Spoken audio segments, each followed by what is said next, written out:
जाति का सर्वनाश। उसमें उन्होंने लिखा है कि जो फर्जी शास्त्र हैं जो हमें गुलाम मानसिक रूप से गुलाम बनाने वाले शास्त्र हैं, जिन्हें हमारे ऊपर ये कहकर थोपा गया है कि धर्म शास्त्र हैं, वो इस ऊंच नीच का और वर्ण व्यवस्था का समर्थन करते हैं।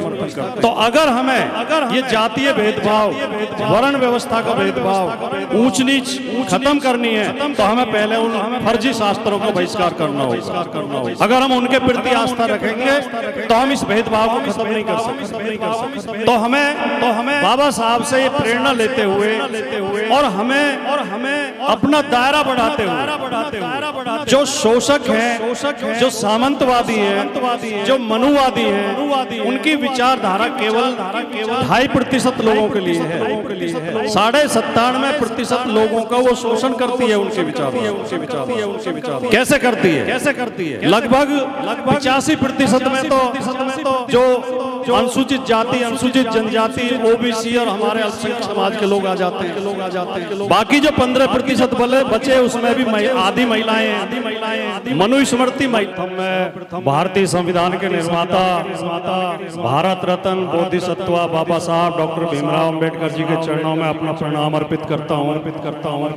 मैं भगवान गौतम बुद्ध के चरणों में अपना प्रणाम अर्पित करता हूँ। मैं बहुजन समाज, शोषित, वंचित, पीड़ितों की मुक्ति के लिए कार्य करने वाले सभी महानायकों के चरणों में, सभी महापुरुषों के चरणों में अपना प्रणाम अर्पित करता हूँ। मैं doctor Bhimrao doctor BR Ambedkar जन्मोत्सव आयोजन समिति के सभी पदाधिकारी, सदस्यगण और आप सबको धन्यवाद व्यक्त करना चाहता हूँ कि आपने ऐसे महत्वपूर्ण अवसर पर जब हम बाबा साहब को याद कर रहे हैं, मेरे जैसे छोटे से कार्यकर्ता को बुला के इतना सम्मान दिया और 2 बात कहने का अवसर दिया। साथियों, ये बहुत खुशी की, बहुत प्रसन्नता की, बहुत उल्लास की बात है कि पूरे देश में बाबा साहब की जयंती अब एक पर्व की तरह, त्योहार की तरह, उत्सव की तरह मनाई जाती है। और केवल एक दिन के लिए नहीं मनाई जाती, पूरे महीने कार्यक्रम चलते हैं और सुंदर कार्यक्रम होते हैं और लोग बड़ी प्रेरणा लेते हैं, ज्ञान अर्जित करते हैं, उनके विचारों से परिचित होते हैं, उनके बताए मार्ग पर चलने का संकल्प लेते हैं। ये हम सबके लिए और पूरी मानवता के लिए खुशी की बात। मैं अभी मुरादनगर से एक कार्यक्रम से आ रहा हूँ, बहुत शानदार कार्यक्रम वहाँ पर अम्बेडकर पार्क में उन्होंने आयोजित किया था। कल भी कई कार्यक्रम है, यहाँ से लेकर दिल्ली तक और कई दिन तक कार्यक्रम चलेंगे।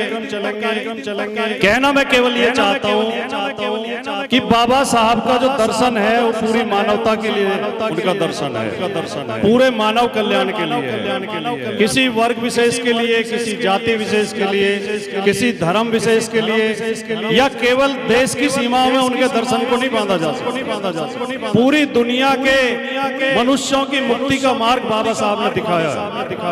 और दक्षिण अफ्रीका में जो ब्लैक्स की लड़ाई लड़ी, काले लोगों की लड़ाई जिन्होंने लड़ी, नेल्सन मंडेला, या अमेरिका में जिन्होंने लड़ाई लड़ी, मार्टिन लूथर किंग, और अन्य देशों में भी जो शोषितों, वंचितों के नायक रहे, वो सब बाबा साहब को अपना प्रेरणा स्रोत मानते हैं।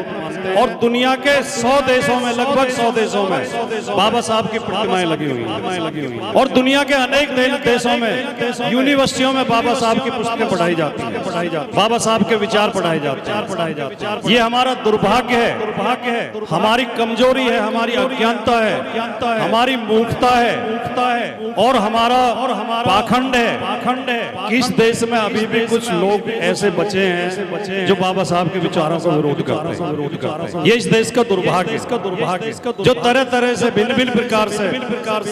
साथियों, मैंने बाबा साहब की पुस्तक, आप में से बहुत लोगों ने पढ़ी होगी, उन्होंने अनेक पुस्तकें लिखी, लेकिन उनकी एक बहुत लोकप्रिय पुस्तक है बुद्ध एंड हिज धम्मा। उसका हिंदी रूपांतरण है बुद्ध और उनका धर्म। उसमें जो बाबा साहब ने भूमिका लिखी है, मैं उस पर ध्यान से मैंने पढ़ा उसे। बाबा साहब ने कहा है कि मैं बौद्ध धर्म की तरफ आकर्षित इसलिए हुआ कि मुझे बौद्ध धर्म एक वैज्ञानिक धर्म लगा और बौद्ध धर्म मानवता के कल्याण की बात करता है, बराबरी की बात करता है, सबको सम्मान देने की बात करता है। और उन्होंने लिखा है कि मैं अचानक बौद्ध धर्म की तरफ आकर्षित नहीं हुआ, मैंने 35 वर्ष तक अनेक धर्मों का गहराई से अध्ययन किया और उनकी तुलना की उनका विश्लेषण किया, तब जाके मैं बौद्ध धर्म की तरफ आकर्षित हुआ। तो बाबा साहब के हर विचार में मानव कल्याण छिपा हुआ है। बाबा साहब ने उसी प्रस्तावना में ये भी लिखा है कि जब मैंने इस पुस्तक को लिखने की योजना बनाई तो मुझे जो बौद्ध साहित्य है, पूरा त्रिपिटक है, उसमें से ये छांटना कि कौन सी बात कौन सी बात महात्मा बुद्ध की कही हो सकती है और कौन सी बात महात्मा बुद्ध की कही नहीं हो सकती, ये बहुत मुश्किल था। क्योंकि पाखंडियों ने उसमें बहुत से छेपक घुसा दिए, बहुत सी बातें गौतम बुद्ध के नाम से ऐसी प्रचलित कर दी हैं जिनका जीवन भर गौतम बुद्ध विरोध करते रहे। तो मुझे छांटना था उनमें से, तो उसके लिए मैंने 3 कसौटी बनाई कि एक तो गौतम बुद्ध कोई वो बात नहीं कहते थे जिसमें मानव कल्याण निहित न हो। तो मैंने एक तो ये छांटा कि जो बातें ऐसी हैं, जो कहानियां ऐसी हैं जिनमें मानव कल्याण न होता हो, वो बुद्ध की कही नहीं हो सकती। दूसरे गौतम बुद्ध तर्क संगत होने पे बहुत जोर देते। तो जो बात तर्क की कसौटी पे खरी न उतरती हो, जो तर्क संगत ना हो, वो गौतम बुद्ध की कही नहीं हो सकती। तीसरे वो पाखंड और अंधविश्वास के विरोधी थे। इसे खत्म करने के लिए, ऊंच नीच को खत्म करने के लिए, पाखंड को खत्म करने के लिए उन्होंने अपने विचार दिए। तो जो इस बात में पाखंड का या ऊंच नीच का समर्थन हो, वो गौतम बुद्ध की कही नहीं हो सकती। तो बाबा साहब के इन विचारों से और इस कसौटी से हमें प्रेरणा लेनी चाहिए और हमें अपने हर कर्म को, हर वाणी को, हर क्रियाकलाप को, हर निर्णय को इन 3 कसौटियों पर जरूर कसना चाहिए। और हमें ऐसे किसी पाखंड में या फालतू के काम में नहीं पड़ना चाहिए जिससे मानव कल्याण न होता हो और जो तर्क संगत न हो और जिससे भेदभाव दूर न होता हो, ऊंच नीच की भावना दूर न होती। तो ये हम प्रेरणा बाबा साहब से बाबा साहब ने एक और किताब, उनकी बहुत प्रसिद्ध किताब है एनिहिलेशन ऑफ कास्ट, जाति का सर्वनाश। उसमें उन्होंने लिखा है कि जो फर्जी शास्त्र हैं, जो हमें मानसिक रूप से गुलाम बनाने वाले शास्त्र हैं, जिन्हें हमारे ऊपर ये कहकर थोपा गया है कि धर्म शास्त्र हैं, वो इस ऊंच नीच का और वर्ण व्यवस्था का समर्थन करते हैं। तो अगर हमें ये जातीय भेदभाव, वर्ण व्यवस्था का भेदभाव, ऊंच नीच खत्म करनी है तो हमें पहले उन फर्जी शास्त्रों का बहिष्कार करना होगा। अगर हम उनके प्रति आस्था रखेंगे तो हम इस भेदभाव को खत्म नहीं कर सकते। तो हमें बाबा साहब से ये प्रेरणा लेते हुए और हमें अपना दायरा बढ़ाते हुए जो शोषक हैं, जो सामंतवादी हैं, जो मनुवादी हैं, उनकी विचारधारा केवल 2.5% लोगों के लिए है। 97.5% लोगों का वो शोषण करती है उनके विचार। कैसे करती है? लगभग 85% में तो जो अनुसूचित जाति, अनुसूचित जनजाति, ओबीसी और हमारे अल्पसंख्यक समाज के लोग आ जाते हैं। बाकी जो 15% बचे उसमें भी आधी महिलाएं हैं। मनुस्मृति महिलाओं को गुलाम बनाने का प्रावधान करती है। अगर आज ये हमारी बहनें बैठी हैं और इन्हें बाहर निकलने का अधिकार मिला है, शिक्षा ग्रहण करने का अधिकार मिला है, इन्हें राजनीति में या अब नौकरशाही में आने का अधिकार मिला है, तो वो बाबा साहब की देन। वरना जो सामंतवादी व्यवस्था थी वो महिलाओं को गुलाम रखना चाहती है। तो 85 और 7.5, 92 और उसमें बाकी में भी जो गरीब लोग हैं उन्हें सामंतवादी अधिकार नहीं देते। तो उनकी विचारधारा 2.5% के लिए और हमारी विचारधारा, बाबा साहब की विचारधारा, गौतम बुद्ध की विचारधारा 92% लोगों के लिए है। लेकिन फर्क केवल ये है कि वो वो फर्जी कहानियां बता के, काल्पनिक कहानियां बता के हमें मानसिक गुलाम बना लेते हैं। हमें इस मानसिक गुलामी से निकलना होगा, तभी हम बाबा साहब के सच्चे अनुयायी कहलाएंगे। साथियों, बाबा साहब ने कहा था कि शिक्षित बनो, संगठित हो और संघर्ष करो। मैं एक बात हर जगह कहता हूं, मैं आपके यहाँ भी कह के जाना चाहता हूं। मैंने इसमें 2 सूत्र और जोड़े, जो बाबा साहब ने 3 सूत्र दिए थे, शिक्षित बनो, संगठित हो, संघर्ष करो। मैं कहता हूं निडर बनो और मुखर बनो। ये भी बहुत जरूरी है। निडर और मुखर से मेरा क्या मतलब? कहीं हम 10 आदमी बैठे हो, किसी शादी में बैठे हो, किसी मौत में बैठे हो, किसी पार्टी में बैठे हो, कहीं चाय की दुकान पर बैठे हो, एक मनुवादी बैठ के अपना मिशन परोस देता है। वो फर्जी कहानी हमें सुनाता है, फर्जी किस्से सुनाता है, और हम चुप बैठ के सुनते हैं।